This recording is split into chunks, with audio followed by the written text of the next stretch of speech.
Shalom Bapak Ibu yang dikasihi oleh Tuhan Yesus Kristus.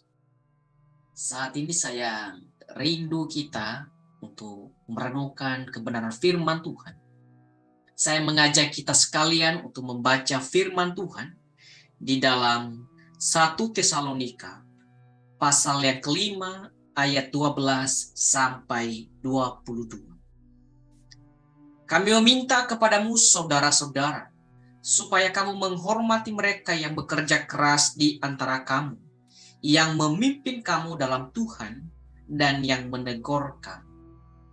Dan supaya kamu sungguh-sungguh menjunjung mereka dalam kasih karena pekerjaan mereka. Hiduplah selalu dalam damai, seorang dengan yang lain. Kami juga menasihati kamu, saudara-saudara, tegurlah mereka yang hidup dengan tidak tertib. Hiburlah mereka yang tawar hati. Belalah mereka yang lemah. Sabarlah terhadap semua orang. Perhatikanlah supaya jangan ada orang yang membalas kejahatan dengan kejahatan. Tetapi usahakanlah senantiasa yang baik terhadap kamu masing-masing dan terhadap semua orang. Bersukacitalah senantiasa. Tetaplah berdoa, mengucap syukurlah dalam segala hal, sebab itulah yang dikehendaki Allah di dalam Kristus Yesus bagi kamu. Janganlah padamkan roh, dan janganlah anggap rendah nubuat-nubuat. Ujilah segala sesuatu, dan peganglah yang baik. Jauhkanlah dirimu dari segala jenis kejahatan. Amin. Untuk pembacaan firman Tuhan. Bapak Ibu Saudaraku yang dikasihi oleh Tuhan Yesus Kristus. Sikap hidup orang percaya dalam bergereja maupun kehidupan sehari-hari begitu penting. Dalam mengakhiri suratnya, Paulus memberikan beberapa nasihat kepada jemaat di Tesalonika. Demikian. Yang pertama, agar jemaat di Tesalonika memiliki sikap yang benar terhadap pemimpin mereka dengan menghormati, menaati, mengasihi, dan mendoakan mereka.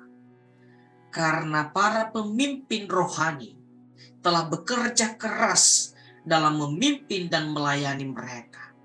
Sikap demikian akan membuat persekutuan mereka hidup dalam damai.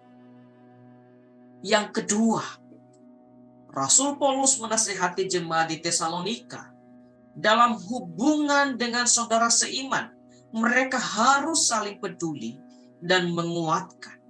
Mereka harus berani dan penuh cinta kasih menegur mereka yang berbuat onar dan salah.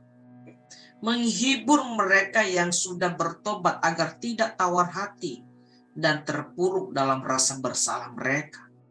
Membela dan menguatkan jemaat yang putus asa dan lemah iman. Sabar terhadap semua orang.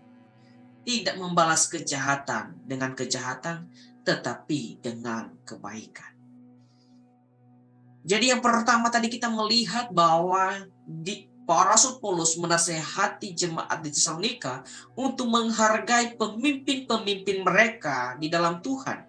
Dan yang kedua, untuk menjaga hubungan keharmonisan, hubungan sebagai kesatuan tubuh Kristus, yaitu hubungan yang saling menguatkan, hubungan yang saling peduli antara sesama. Dan yang ketiga, Rasul Paulus menasehati dalam hubungan dengan diri sendiri, mereka harus hidup penuh sukacita, tetap berdoa dan bersyukur apapun masalah dan kesulitan yang mereka alami. Sikap demikian jelas berkenan kepada Allah. Dalam kehidupan kerohanian, mereka tidak boleh memadamkan karya Roh Kudus yang bekerja di dalam dan melalui mereka. Tidak menolak firman Tuhan, dan harus menguji segala ajaran yang muncul. Tidak sembarangan untuk menerima ajaran, tidak mudah untuk percaya, tetapi harus menguji segala sesuatu sehingga mereka tidak mudah disesatkan dan memegang yang benar dan menjauhkan segala kejahatan. Bapak, Ibu, Saudara yang dikasihi oleh Tuhan, untuk menguatkan dan meneguhkan mereka, Paulus memohon agar Allah menguduskan dan memelihara totalitas hidup mereka sehingga sempurna dengan tidak bercacat celah sampai Kristus datang kembali. Dalam dunia yang semakin individualisme ini, kita sebagai umat pilihan Tuhan tetap belajar menghormati, menaati, mengasihi, dan mendoakan para pemimpin rohani kita. Peduli terhadap saudara seiman agar mereka terus bertumbuh serupa dengan Kristus. Kita secara pribadi senantiasa menjadi orang-orang yang suka mencintai untuk berdoa, orang-orang yang suka bersyukur, orang-orang yang suka akan firman Tuhan, mencintai firman Tuhan, membaca, merenungkannya, dan melakukannya dalam kehidupan sehari-hari. Kiranya melalui renungan ini boleh menguatkan iman kita semuanya. Tuhan Yesus memberkati. Sampai bertemu di dalam renungan-renungan selanjutnya. Shalom.